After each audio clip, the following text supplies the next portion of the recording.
드립니다. 유튜브로도 한 600분 가까운 분이 들어오셨네요. 감사드립니다. 자, 첫 코너 뉴스픽으로 시작하겠습니다. 월요일 수요일은 이 두 분과 함께하고 있습니다. 전혜연 우석대 개공 교수님 안녕하세요. 안녕하세요. 전혜연입니다. 네, 조으론 변호사님 안녕하세요. 네, 안녕하세요. 조으론입니다. 자, 우리가 대선 관련 뉴스로 오늘 좀 시작해보죠. 국민의힘의 윤석열 대선 후보의 배우자인 김건희 씨. 신상에 대한 지금 의혹 보도가 계속 나오고 있는데 과연 지금 어떤 내용들이 나오고 있는지 본인, 후보 또 국민의힘 쪽에서는 또 어떻게 반응하고 있는지도 같이 한번 살펴보겠습니다. 정 교수님께서 좀 정리해 주시죠. 예, 윤석열 후보의 배우자 김건희 씨가 지난 2007년 수원여대에 낸 겸임교수 지원서와 관련해서 여러 가지 허위 또는 부풀리기라는 의혹이 지금 YTN을 비롯한 언론에서 제기된 바 있는데요. 핵심을 요약을 해보면 우리가 왜 지원서를 쓸 때 보통 근무 경력 또는 뭐 수상 경력 이런 특이사항을 쓰잖아요. 있죠. 예, 이때 근무 경력이 2002년 3월부터 3년 동안 한국게임산업협회 기획이사로 근무했다 이렇게 되어 있더라고요. 근데 이 협회가 2004년에 출범을 했다라고 합니다.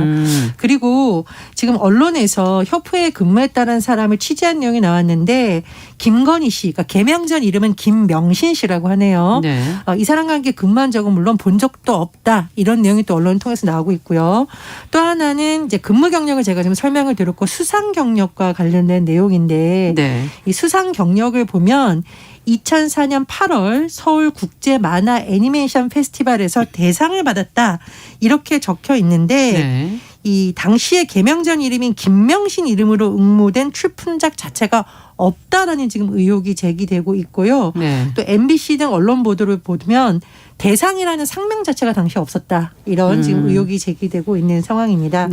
이 당사자 김건희 씨가 YTN과의 인터뷰에서 한 발언을 보면 서울 국제만화 애니메이션 대상 경력 부분에 대해서 물었더니 돋보이려고 한 욕심이었고 그것도 죄라면 죄다라고 해서 일부 좀 시인한 거 아니냐 이런 해석이 나오고 있고요. 또 수상 경력이 학교 진학용이 아닌데 문제냐는 식의 입장이 나왔고 결혼한 상태도 아니었는데 이렇게까지 검증을 받아야 되냐 이렇게 말한 것으로 전해지고 있습니다. 이 의혹이 이제 제기되자 국민의힘 선대위에서는 재직 기간과 관련해 착오가 있었다 이렇게 밝혔고요. 윤석열 후보에게 기자들이 협회에 관련한 일을 물었더니 그 수상 경력이나 이런 것에 대해서는 회사의 운영 과정, 작품의 출품에 깊이 관여를 했고 전체적으로 허위 경력은 아니라는 취지의 발언을 했습니다. 그런데요. 이 국민의힘 일간에서 김건희 씨가 윤석열 후보와 결혼하기 이전의 일이니까 이런 걸 감안해야 된다.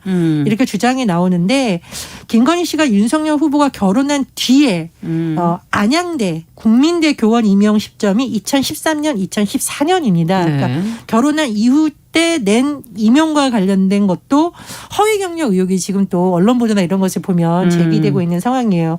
그래서 기자들이 윤석열 후보에게 또 물어봤습니다. 그 결혼한 후에도 이력서 허위로 작성한 논란이 있다. 어떻게 생각을 하냐 물었더니 윤석열 후보는 잘 모르는 일이다. 허위라는 게 뭐가 있냐? 아직 금시초문이다. 이렇게 답변을 했습니다. 어찌건 이게 대선 후보의 배우자와 관련된 논란인데다가 대선이 이제 얼마 안 남았어요. 그래서 민주당에서는 윤석열 후보가 말한 공정 상식이 이런 거냐라고 공세를 강화하고 있고요. 정의당에서는 김 씨의 허위 경력 의혹을 감싼다면 윤석열 후보의 공정은 결국 내로남불이라는 거 아니냐 정확한 입장을 밝히라고 압박을 했습니다. 그리고 이와 별개로 김건희 씨가 과거에 어떤 업소에서 근무를 했다 안 했다 논란이 있는데 이 부분에 대해서는 사실은 너무 여성 혐오 부분이 아니냐. 그리고 이것을 공적으로 검증을 해야 되냐는 부분이 있기 때문에 민주당 내에서도 비판 여론이 제기된 바 있습니다. 자, 어쨌든 후보와 배우자가 직접 발언한 내용들에 대해서 또 지금 여러 가지 반응들이 언론들이 적고 있는데 두 분의 생각을 좀 듣고 싶네요. 어떻게 생각하십니까? 일단 저 같은 경우에는 이제 김건희 씨가 허위 수상 경력에 대해서 돋보이려고 한 욕심이다. 그것도 죄라면 죄라고 한 부분에 대해서 굉장히 부적절한 해명이었다고 생각이 돼요. 일단 이 부분 관련해서는 이제 법적으로 한번 따져보면 이게 업무방해죄라든지 재직증명서가 위조된 것이라고 한다면 이제 사문서 위조 때까지 성립할 수 있는 이건 도덕적으로 어떤 결함이 있다기보다는 법적으로 문제가 될 수 있는 부분이거든요. 물론 이제 공소시효가 이미 지근했기 때문에 형사처벌은 이거는 받지 공소시효가 얼마나 됩니까? 7년일 겁니다. 7년요. 그렇기 때문에 지금 와서 이 문제가 밝혀진다고 하더라도 형사처벌은 받지 않겠지만 이거는 엄연히 범법행위거든요. 네. 그것에 대해서 그냥 죄라면 죄라는 식의 해명은 좀 부적절했다라고 보고요. 예. 또 윤석열 후보 같은 경우에도 그 배우자 관련한 부분에 대해서 뭐 부분적으로는 몰라도 전체적으로는 뭐 허위가 아니다 이런 식으로 지금 해명을 했는데 이 부분도 좀 부적절해 보입니다. 일단 뭐 전체가 허위가 아니고 부분이 허위면은 그건 허위가 아닌 게 아니잖아요. 일단 허위는 허위인 것이잖아요. 네. 뭐 범죄가 적으면 적은 범죄, 뭐 크면 뭐 큰 범죄, 적으면 예. 뭐 적은 범죄라고 해서 문제가 안 되는 건 아니기 그렇죠. 때문에 형량을 어떻게 하느냐의 차이가 있겠지만. 그렇죠. 네. 그렇기 때문에 이게 뭐 욕심이었다라고 하지만 이게 엄연한 법으로 봤을 때 문제가 될 수 있는 부분임에도 불구하고 이것을 그냥 단순히 인정을 했으면 어땠을까 이런 아쉬움이 듭니다.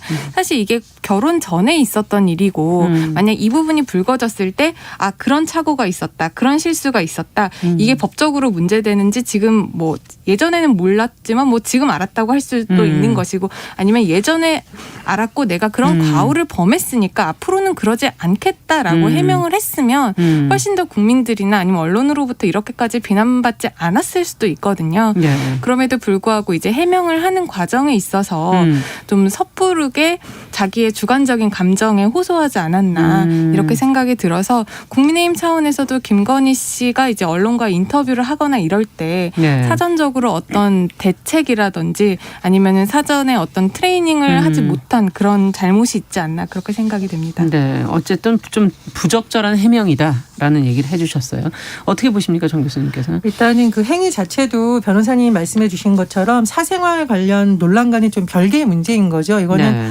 범법의 영역이 될 수도 있는 거고 형사처벌 대상이든 아니든 공소시효가 지났다고 해서 잘못한 게 없어지는 건 아니잖아요. 그렇죠. 그리고 그동안 우리나라에서 공정 논란이라던가 사회적으로 지탄받은 문제 중에 하나가 허위 이력과 경력을 이용해서 어떤 자리에 취업을 하거나 이런 부분이거든요. 네. 그리고 그런 부분이 해소되길 바랬기 때문에 윤석열 후보가 공정을 외쳤을 때 또 많은 사람들이 기대를 했던 부분인데 네. 뭔가 계속 어긋나는 부분이라고 생각을 하고요.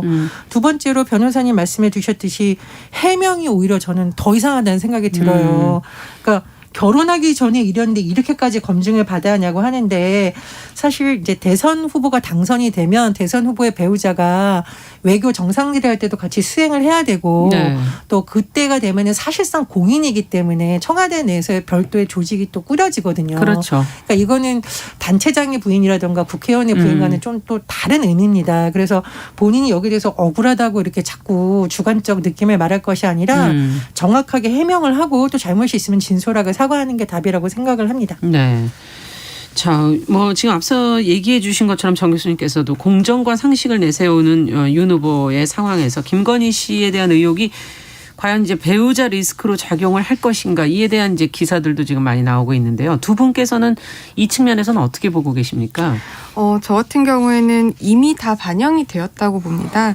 사실 그 김건희 씨 관련한 여러 가지 예. 의혹들은 이번에 뭐 새롭게 발견이 되었다라기보다는 예전부터 꾸준히 논의가 되었었던 문제거든요. 네. 그렇기 때문에 많은 국민들께서 그 부분에 대한 의혹을 이미 다 가지고 있으신 상태여서 그런 배우자 리스크 관련 부분이 이미 다 반영이 되었다고 이제 생각을 하고 네. 또 지금 물론 배우자도 이제 검증의 대상이 되는 것은 이제 맞다고 생각을 하지만 예. 일단 우리가 대통령을 뽑는 입장이잖아요. 예. 그런 부분에 있어서는 그런 배우자의 문제라기보다는 대통령의 정책이라든지 이런 것들을 국민들이 좀 더 분리해서 볼 수 있는 그런 수준이 되지 않았나 이런 생각도 드는데 네. 한 가지 이제 우려스러운 것은 이제 배우자 리스크는 어느 정도 다 이미 반영이 되었다고 본다고 하더라도 네. 어제 후보자라든지 아니면 국민의힘 차원에서 해명한 부분이 또 다른 리스크로 작용할 수는 있을 것 같아요. 관련해서의 네. 발언들이. 그러니까 이제 뭐 배우자는 자기의 그런 의혹들에 대해서 어느 정도 자기의 주관적인 입장에서 해명을 한다고 쳐도 네. 이제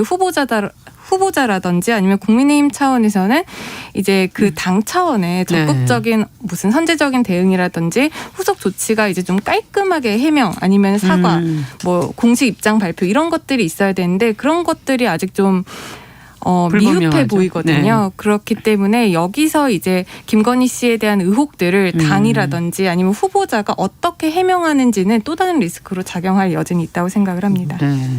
어떻게 보세요, 정 교수님께서는? 근데 과거에 우리 장관 청문회 할 때 왜 장관 부인이 네. SNS에다가 뭐 그릇 같은 거 사가지고 가지고 들어왔다. 이것 때문에 결국 네, 기억납니다. 굉장히 시끄러웠던 거 기억이 네. 나시죠? 이게 위법이냐 아니냐에 따라서 국민들 입장에서는 네.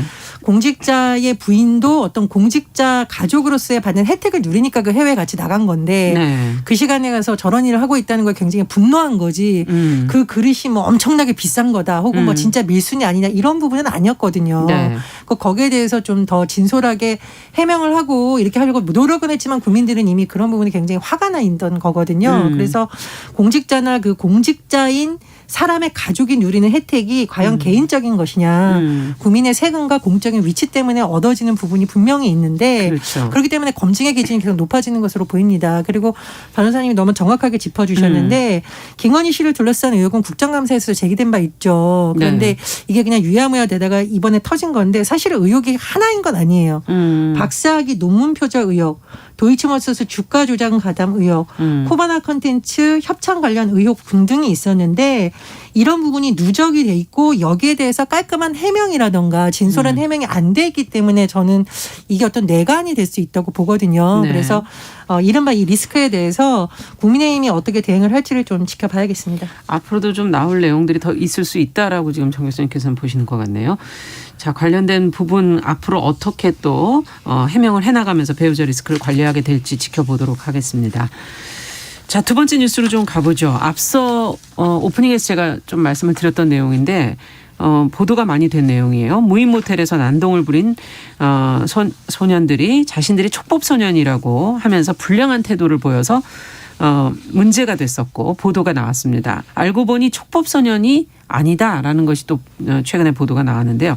관련된 내용 간략하게 좀 조으론 변호사께서 정리를 좀 해 주시죠. 네, 경북 포항의 한 무인 모텔에서 일어난 일인데요. 이전에도 이 미성년자들이 입실 시도를 하다가 못 들어갔는데 이번에는 그 무인 자판기를 통해서 네. 이제 결제를 하고 무인 모텔에 입실을 했습니다.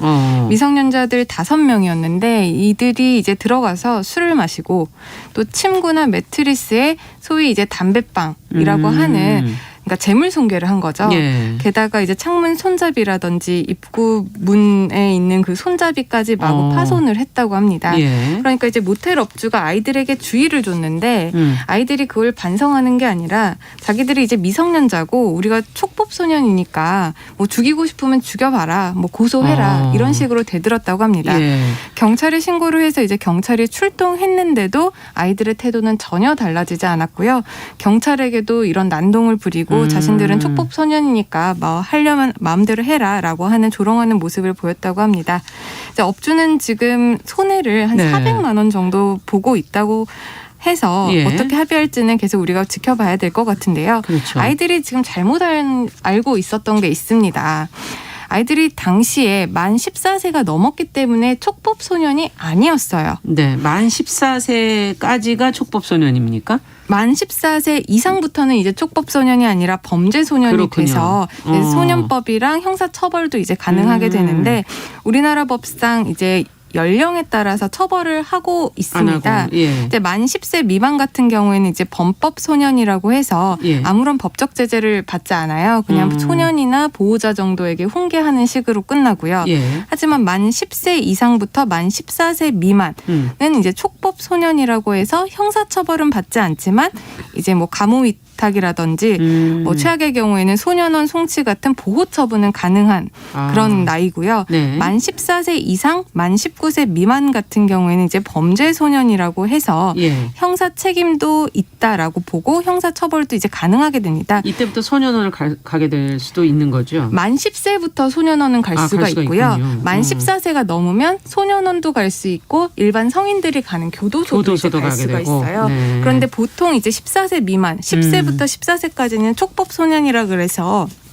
소년원에 갈 수는 있지만 이런 중한 처벌이 내려지진 않습니다. 그러니까 이 아이들이 이런 점을 악용을 해서 어른들을 좀 조롱했던 것 같습니다. 네. 아이고 요즘에는 모르는 게 없네요. 법적인 것까지도. 지금 연령별로 이렇게 지금 처벌 수위 같은 것이 이제 정해져 있는 건데 우리의 경우. 모텔 업주분께서는 어쨌든 사건에 매우 관용적으로 대응을 했는데 잘못을 저지른 미성년자들이 좀 확실하게 반성할 수 있도록 사건 접수를 해서 혼내줘야 하는 거 아니냐 하는 그런 의견들도 꽤 있습니다. 두 분께서는 이 사건을 보시면서 어떤 생각을 하셨는지 정 교수님께 먼저 여쭤볼게요. 어른들 말씀에 머리가 좋고 똑똑하다. 근데 나쁜 쪽으로 똑똑하다. 이 말이 딱 여기에 어울리는 그러네요. 말이 아닐까 싶습니다. 네. 그러니까 모텔에서 이런 행동한 것도 문제인데 네. 주인이 가서 꾸짖거나 했을 때 잘못했습니다. 그렇죠. 안 하겠습니다 하면 이렇게까지 안 커졌을 텐데 촉법소년 제도를 너무 잘 알고 악용을 하려는 건 정말 문제라고 보고요. 그러니까요. 네. 그리고 언론 보도를 보면 이 학생들의 부모들도 처음에는 뭐 신고하려면 하라 하다가 이게 사건이 커지니까 나중에 했다고 하는데 부모님들도 아이들의 미래를 생각했다면 오히려 잘못을 꾸짖어야죠. 잘못을 꾸짖어야 네. 다음에 이런 일이 없겠죠. 그래서 어른들의 태도도 매우 중요했다고 보고요. 또 하나 저는 이 촉법소년 제도에 대해서 자꾸 14세보다 연령을 더 낮춰야 된다는 이유가 있는데 예를 들면은 피해자도 굉장히 어린 나이인 경우에 이게 국민적인 공분을 일으키거든요. 2018년에 여중생 성폭행 사건 가해 학생 2명이 만 14세 미만의 촉법소년이었습니다. 네. 그래서 사실상 엄벌을 피했는데 이 피해 학생이 나중에 스스로 목숨을 끊는 사건이 있었고 이것 때문에 청와대 국민청원이 올라오고 또 이 연령을 낮춰야 된다는 공문이 논의가 일어난 한번 말씀입니다. 시작됐죠. 그렇습니다. 네. 그래서 저는 이게 근본적인 해결책이냐에 대해서는 신중한 논의가 필요하지만 자꾸 이렇게 촉법소년 제도를 이용하는 사례가 늘어난다면 또다시 이런 여론이 더 거세지지 않을까 그런 생각이 듭니다. 정말 이게 문제네요. 근데 그렇다고 또 이 자라나는 아이들에게 너무 형을 심하게 주면서 교육을 하는 것이 아닌 것으로 가는 것도 맞느냐. 어떻게 보십니까? 조 변호사님께서는. 저 같은 경우에는 이제 미성년자들에게 이렇게 촉법소년이라고 해서 처벌을 약하게 하는 이유가 아이들을 이제 우리가 보호해야 할 존재라고 인식을 그렇죠. 하고 있기 때문인데 사실상 요즘 아이들이 또 저희 때 아이들이랑 또 다르다고 생각을 하거든요. 일단 유해한 미디어에 많이 노출이 되어 있어서 아이들이 무엇이 범죄이고 이런 부분에 대해서 이미 잘 알고 있어요. 그러다 보니까 오늘과 같이 뭐 난 촉법소년이니까 뭐 처벌 안 받아 약하게 받아 이런 거를 악용하는 사람들도 많이 늘어나고 있는 것이거든요. 예. 그리고 이 촉법소년이라는 제도가 지금 70년 전에 만들어진 이게 제도입니다. 그렇게 오래됐습니까? 이 나이가 지금 만 14세라는 것이 70년 전에 설정이 된 거예요. 그 이후에 한 번도 이게 개정 논의만 있었지 개정이 된 것이 없거든요. 2018년도 그 이후에도 조금 논의가 있었는데요. 근데 이제 예. 개정이 되지 않았다 보니까 예. 이 나이의 그런 상한선 하한선이 한번 재조정될 필요성은 있다라고 생각을 하고요. 네. 그럼 이제 처벌이 강력해지겠죠. 강력해지는 데서 그치면 안 된다고 생각을 해요. 왜냐하면 사실상 아이들이 중한 처분으로 이제 교도소라든지 아니면 소년원에 간다고 해서 애들이 교화가 되지를 않습니다. 사실상 거기에서 범죄를 더 배워가지고 나오고 범죄 친구를 더 사귀어가지고 오는 경우들을 저는 많이 봤기 때문에 그런 소년원이라든지 교도소에 가서 아이들이 진실로 진정하게 교화가 될 수 있는 어떤 교육적인 프로그램, 제도 개선이 선행되고 그 부분에 대한 정책이라든지 예산이 충분히 반영되는 그런 논의도 함께 이루어져야 된다고 생각을 합니다. 교화를 위한 교육적, 제도적 해서 어떤 걸 한 말씀씩 더 붙여주신다면요. 어떤 게 더 언론 필요할까요? 보도에 따르면 소년원 거치 뒤에 재범률이 거의 70%라고 하니까 변호사님 말씀해 주신 대로 이제 법적 처벌이 교화 교정 기능이 있느냐는 여전히 논란인 것 같습니다. 그런데 이게 저는 마음이 늘 복잡한 게 학교 폭력 문제거든요. 그래서 이 학교 폭력 문제에 있어서도 이런 기준을 적용하는 것이 맞는지에 대해서는 좀 사회적인 논의가 필요하다 이렇게 생각을 합니다. 네, 한 말씀 더 붙여주세요. 그리고 지금 촉법소년이라고 해서 처벌을 받지 않는 게 아니에요. 그 점들을 우리 아이들이 알았으면 좋겠어요. 지금 그러네요. 촉법소년이라고 하더라도 소년원에 장기 2년 동안 갈 수 있거든요. 그러니까 이러한 제도를 적극적으로 활용해서 처분도 좀 강하게 하고 아이들도 좀 경각심을 키웠으면 가져야겠다. 좋겠습니다. 네, 뉴스픽 조은 변호사 전혜영 교수와 함께 이야기 나눠봤습니다. 말씀 잘 들었습니다. 감사합니다. 감사합니다. 정용실의 뉴스 브런치 1부 마치고 잠시 후 돌아오겠습니다.